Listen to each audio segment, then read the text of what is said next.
adik-adik kelas 7. Kita akan beralih ke pelajaran bentuk akar. Nah, sebenarnya mungkin kalian udah tahu ya bentuk akar itu apa, tapi sekarang saya mau nanya, apa hubungan bentuk pangkat dan bentuk akar? Coba kita ingat-ingat dulu ya. Nah, ada beberapa contoh soal yang mungkin kalian udah tahu sebenarnya.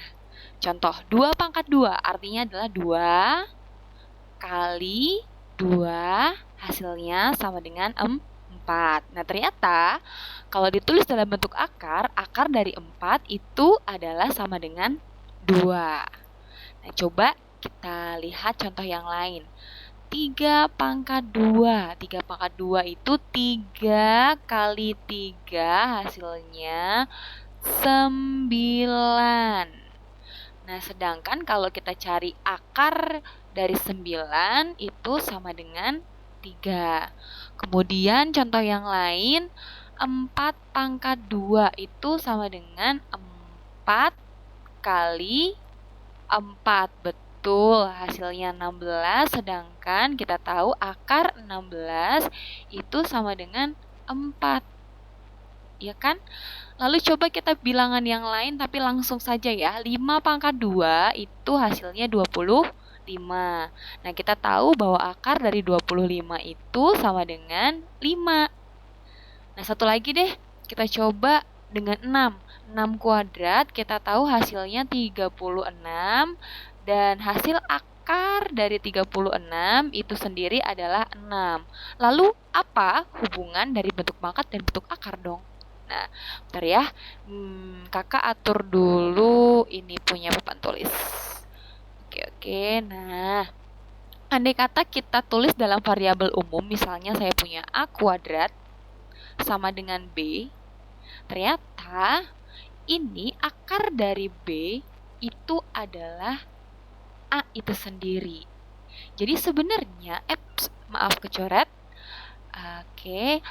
Jadi sebenarnya bentuk akar itu adalah penulisan lain dari bentuk pangkat. Nah, ingat ini ya, ingat rumus yang satu ini ya. Jangan lupa. Tadi di awal saya sudah bilang bahwa bentuk akar adalah penulisan lain dari bentuk pangkat. Nah, ini kan pangkat 2 ya tadi contohnya. Bagaimana kalau sekarang pangkat 3? Apakah juga masih berlaku? Nah, misalnya saya punya 2 pangkat 3. Nah, 2 pangkat 3 ini adalah 8. Sedangkan kita tahu bahwa akar pangkat 3 dari 8 itu sama dengan 2. Nah, lagi ya. Kita punya 3 pangkat 2. 3 pangkat 2 itu adalah 27. Sedangkan kita tahu juga bahwa akar pangkat 3 dari 27 adalah 3. Kemudian saya punya 4 pangkat 3. 4 pangkat 3 itu sama dengan 64. Nah, kita tahu juga bahwa akar pangkat 3 dari 64 itu adalah 4. Nah, di sini jelas terlihat bahwa berlaku juga untuk pangkat 3. Jadi, kalau saya punya A pangkat 3 sama dengan B, maka akar pangkat 3 dari B itu sama dengan A.